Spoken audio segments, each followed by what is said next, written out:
Hi guys, welcome to Year 8 Italian lesson. This lesson is going to be about il presente indicativo dei verbi regolari, the present simple of regular verbs.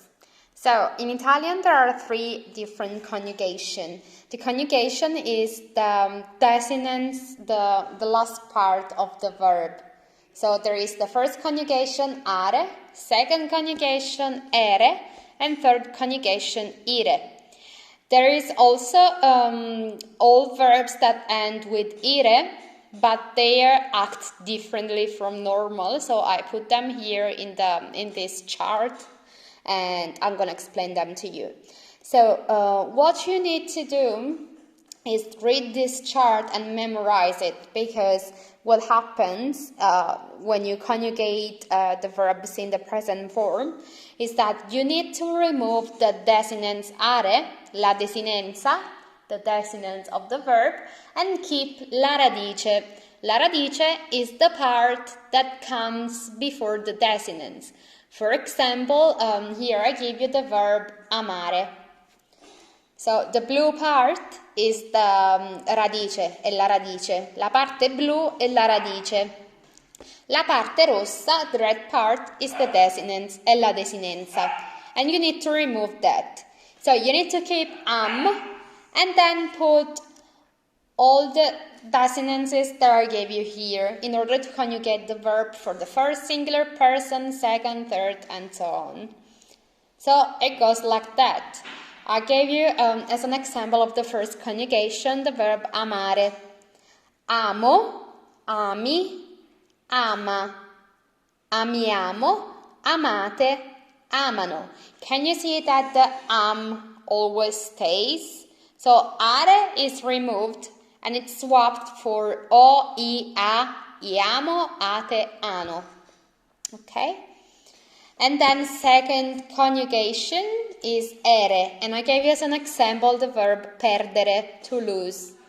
Perdo, once again you need to remove the desinence and keep la radice, the root of the word. In this case, perd. And then you put o, I, e, iamo, ete, ono, as you can see in the chart here. Okay? So, let's have a look. Io perdo, tu perdi. Lui, lei perde. Noi perdiamo.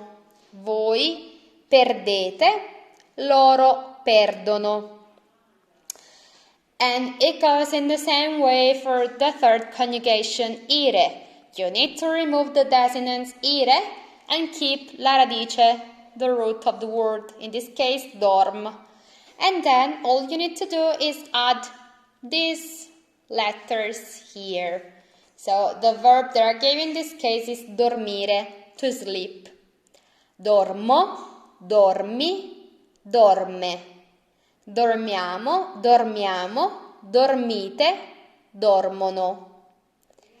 Okay, so in this part here in the middle, I gave you some examples of verbs that belong to the third conjugation, but they're not conjugated as a normal ire verb.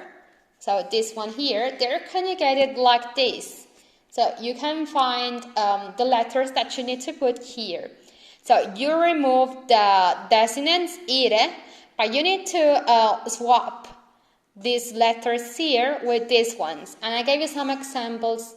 For example, here I gave you preferire. So the verb goes like that. You remove the desinence ire, and you put isco, isci, isce. Iamo, ite, iscono. In this case, the verb that I conjugated for you is preferire, to prefer. Preferisco, preferisci, sci. Preferisce, sce. Preferisce. Preferiamo, preferite, preferiscono. So there are quite different sounds in this conjugation. I understand it's probably gonna be the most challenging for you guys. You just need to repeat. So I'm gonna repeat them once again, and give you a bit of time in between in order for you to repeat after me. So, let's do it again. Preferisco, preferisci, preferisce, preferiamo, preferite, preferiscono. So, isco, isci, isce, iamo, ite, iscono. And as I was telling you before, here I gave you some examples of these isco verbs. There are not many, so that is the good news for you. But I gave you some examples, so when you meet these verbs, you know that they are not regular ire verbs, but they are ire isco verbs. For example, capire, to understand, costruire, to build, finire, to finish, preferire, I already told you it means to prefer, pulire, to clean, colpire, to hit, dimagrire, it means to lose weight, fallire, to fail, proibire, to forbid, trasferirsi, means to move house, city, and this is actually the reflexive form. I don't know why I wrote trasferirsi. The infinitive form is trasferire. Trasferire, it means to move house, city. You could also say to transfer money, trasferire denaro, okay? Trasferire soldi. So, for example, this verb trasferire, let's try to conjugate it together, okay? So, once again, we need to remove the ire desinent, so we keep transfer. And then we add isco, isci, isce, iamo, ite, iscono. So, let's try again. Trasferisco, trasferisci, trasferisce, trasferiamo, trasferite, trasferiscono. Okay? And you can conjugate any of those verbs over here using these desinences over here, okay? And part of today's assignment for you is gonna be just that, to conjugate all these verbs, trying not to look while you do it, try to do it without looking, and also pronounce them. So you're gonna write them down and then read them out to me with a vocal message, okay? So this is gonna be the first part of your assignment for today. And also try to remember all the verbs that you've encountered so far, that you've met so far during our lessons, and try to write them down, and write down if they belong to a first, second, or third conjugation. So if they're are, ere, or ire, and then you can conjugate them for me, okay? So for example, I gave you, I think, the word ordinare when we were talking about the restaurant, so to order, when you're ordering food. Ordinare is a regular verb that belongs to the first conjugation, so you can try to conjugate that one. Also chiamare, mi chiamo, in that case it's reflexive, but you can just say chiamare. It also means to call, like when you're calling with your phone. Like, oggi devo chiamare mia nonna. Today I have to call my grandma.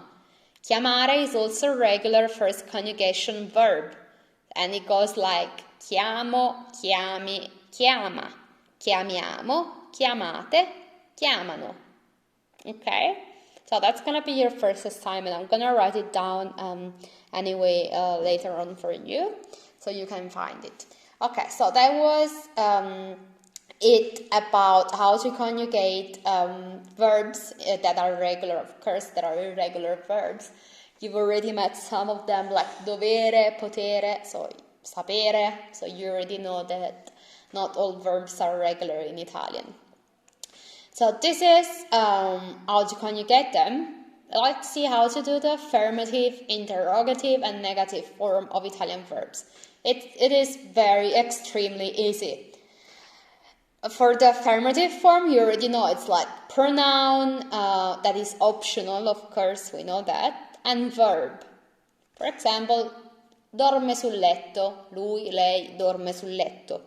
When you need to make a question, so the interrogative form, forma interrogativa, you're just gonna change your intonation. So instead of dorme sul letto, it becomes dorme sul letto. Can you hear? It's different. I believe that some other languages do this as well, like French.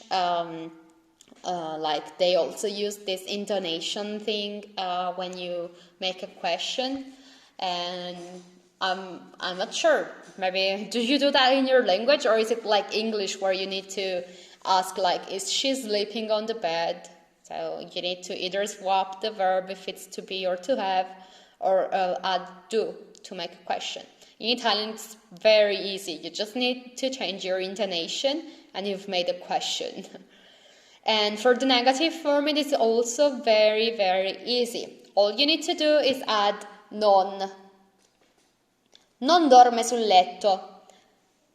He is not sleeping on the bed. Okay? And if you want to make a question, like interrogative form, forma interrogativa, it's just gonna go like that. Non dorme sul letto? Question mark. That is the interrogative form. I'm gonna write it down, just give me a second. There it is. Non dorme sul letto? So, forma affermativa, dorme sul letto. Interrogativa, dorme sul letto? Negativa, non dorme sul letto. Interrogativa, non dorme sul letto? Okay? So it is all about your intonation and how you pronounce the sentence. In that case, we understand if you're either making a question or you're making just a statement like, he's not sleeping on the bed. Alright, so I believe this is pretty easy. For once, Italian grammar didn't make it so hard on you, so yay for that. And so guys, once again, any verb that you'd like to conjugate in order to make sentences, you just need to have a look at this chart over here. It's gonna be very easy for you, okay? Of course, English is easier because they don't do much besides the S in the third singular person. But I believe this is also not too bad, okay? You just need to memorize them. As you can see, like, here they're all pretty similar. I mean, here they're all the same. Iamo. So noi is always iamo for any conjugation. For the voi, you just need to put the vowel that belongs to the conjugation. So ate, are, ete, ere. Ite for ire. Okay, so there are a few tricks that you can use in order to remember these things, and it's not gonna be too hard for you. I'm sure you've learned more, you've learned harder things than this one, so I have faith in you. Alright guys, so this was the first part. I'm gonna now do the second part of your video. I'm not sure if I'm gonna put them together eventually in one video only. I will find out, and you'll find out as well, I guess. Ciao!